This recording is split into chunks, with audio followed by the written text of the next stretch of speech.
কর্মসংস্থানের লক্ষ্যে আজ বৈঠক শুভেন্দুর।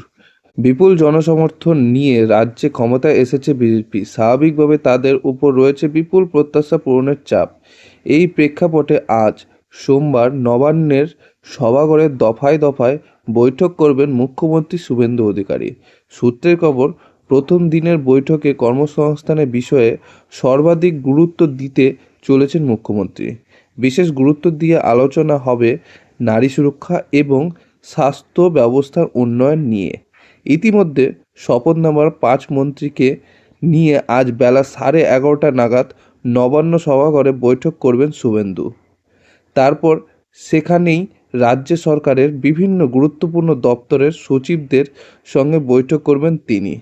এরপর বিকাল 4টায় সমস্ত জেলাশাসক এবং 5টায় পদস্থ পুলিশ কর্তাদের সঙ্গে বৈঠক করছেন তিনি। রাজ্যে ভোট প্রচারে এসে বাংলায় যুবক যুবতীদের কর্মসংস্থানের আশ্বাস দিয়ে গেছেন প্রধানমন্ত্রী নরেন্দ্র মোদী।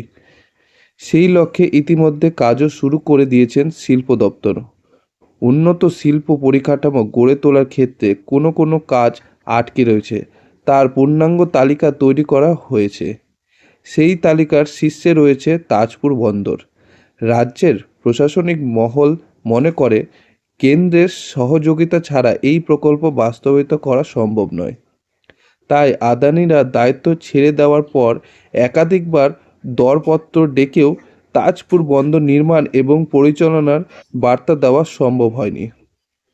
বাংলা এখন ডবল ইঞ্জিন সরকার, ফলে এক্ষেত্রে আর তেমন সমস্যা হবে না বলেই আশাবাদী সংশ্লিষ্ট আমলারা। তারা জানাচ্ছে, রাজ্য সরকারের প্রকল্প হলেও বন্দর পরিচালনা বাবদ শুল্ক নির্ধারণ সহ একাধিক গুরুত্বপূর্ণ বিষয় কেন্দ্র বা তাদের অধীনস্থ বিভিন্ন সংস্থার হাতে রয়েছে। তাই কেন্দ্র রাজ্য সমন্বয়ে ফাঁক থাকলে এই ধরনের প্রকল্প বাস্তবায়ন কার্যত অসম্ভব। 25,000 কোটি টাকার এই প্রকল্প চালু হলে অন্তত 25,000 কর্মসংস্থানের সম্ভাবনা রয়েছে। তাই কর্মসংস্থানের প্রশ্নে নতুন সরকারের কাছে তাজপুর বন্দর অগ্রাধিকার পেতে পারে বলেই মনে করছে সংশ্লিষ্ট মহল।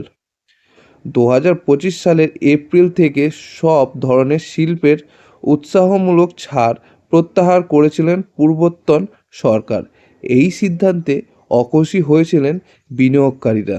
প্রশাসনিক মহল মনে করছেন, 3 যুগ ধরে চলা সমস্ত ইন্ডাস্ট্রিয়াল ইনসেন্টিভ স্কিম তুলে দেওয়ায় বিনিয়োগকারীরা উৎসাহ হারিয়েছিলেন। রাজ্যে পালাবদলের পর এই ইনসেন্টিভ স্কিমগুলি পুনর্বহাল করা হবে কিনা তা নিয়ে সিদ্ধান্ত হতে পারে মুখ্যমন্ত্রী আজকের বৈঠকে। এই অভিজ্ঞ আমলারা কথায়, আগের রাজ্য সরকার জমি অধিগ্রহণ আইন তুলে দেওয়ায় বিনিয়োগকারীদের সরাসরি জমি কিনতে হতো। তবে তার বাইরে বিনিয়োগকারীদের জন্য যথেষ্ট সুযোগ সুবিধা আছে। বিনিয়োগের ইচ্ছা থাকলেই উপায় হবে। সেক্ষেত্রে কর্মসংস্থান সৃষ্টির স্বার্থে রাজ্যে শিল্পোন্নয়ন আমূল পরিবর্তন করা হবে কিনা সেই দিশা মিলতে পারে আজকের বৈঠকেই। সূত্রের খবর, রাজ্যের অত্যন্ত 4টি বৃহৎ শিল্প তালুক তৈরির প্রস্তাব নিয়ে আলোচনা হতে পারে আজকের বৈঠকে। রাজ্য শিল্পোন্নয়ন নিগমের হাতে থাকা বন্ধ হিন্দ মোটর কারখানার প্রায় 340 একর জমিতে দ্রুততর সঙ্গে শিল্প তালুক গড়ে তোলার বিষয়ে মন্ত্রী ও সচিবদের সঙ্গে আলোচনা করবেন মুখ্যমন্ত্রী। বিকালে বৈঠক করবেন রাজ্য পুলিশের ডিজি, কলকাতা সিপি সহ উপদস্থ পুলিশ কর্তাদের সঙ্গে।